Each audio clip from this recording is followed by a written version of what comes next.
Hello everyone, and welcome to this review for Sentinels of the Multiverse. Sentinels of the Multiverse is by Greater Than Games, and is a 2 to 5 player game where you play as a team of heroes battling against a villain in a specific in whatever environment the encounter takes place in.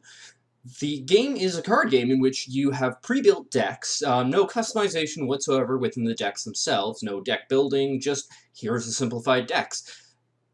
One for each hero that ends up getting played, or hero teams in the case of a couple of them, and one for each villain, which could be one villain in general, or one for each hero you're playing, and also another deck for the environment itself. The game has a lot of replayability, since you can mix and match all of these, with various difficulties for both the heroes and the villains, based on complexity for the heroes and raw difficulty for the villains, while the environment decks are both a plus and a minus. They have hazards that affect both you and the villain. Sometimes they have things that only affect you as well, and sometimes they also have things such as the Metropolis having cops that only affect the villains.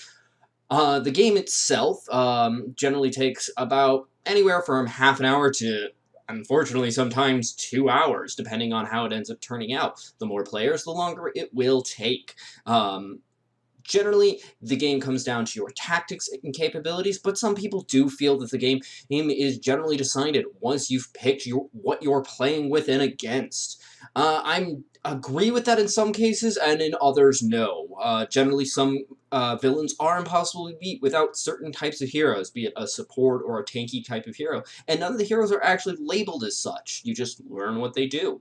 But for the most part, you just play to have fun. The game also results in the game's artwork is also very reminiscent of a lot of comic book artwork. In fact, the box itself, as well as many of the expansions, looks like a comic book, with the, company logo up here, big title, and big, comic book-like cover. Then there's also the fact that all the cards have quotes on them and are in comic book style themselves. Like the quotes are in bubbles. Most of them are pretty funny.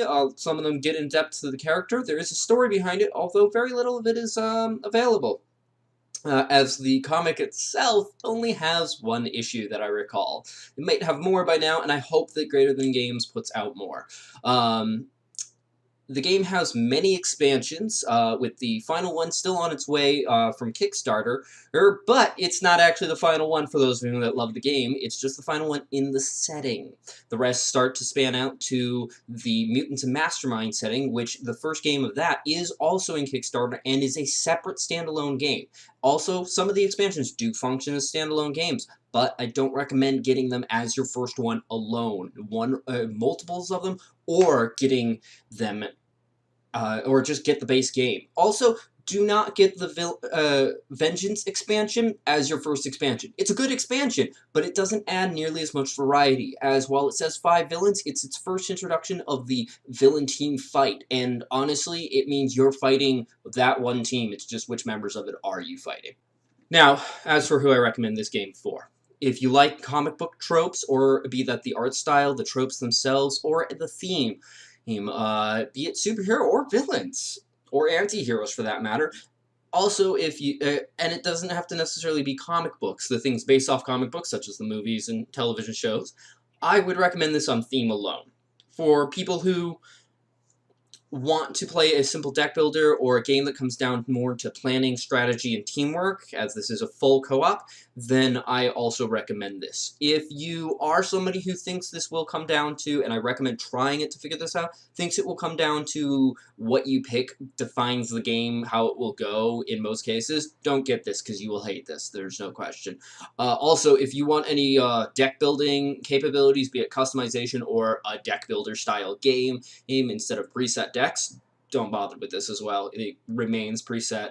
Although the last expansion is coming out with supposedly new mechanics to change the game, although I believe it's a campaign style thing, nothing to do with modifying the decks.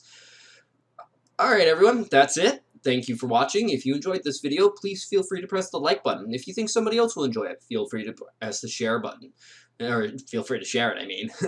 If you didn't like it, go ahead and press that dislike button. I won't mind, but please try to leave a constructive comment in the process. Also, feel free to comment in general. And if you want to see more like this, be it more reviews, detailed board game overviews, or my painting videos and other things, feel free to subscribe. Regardless, have a wonderful day. Bye-bye!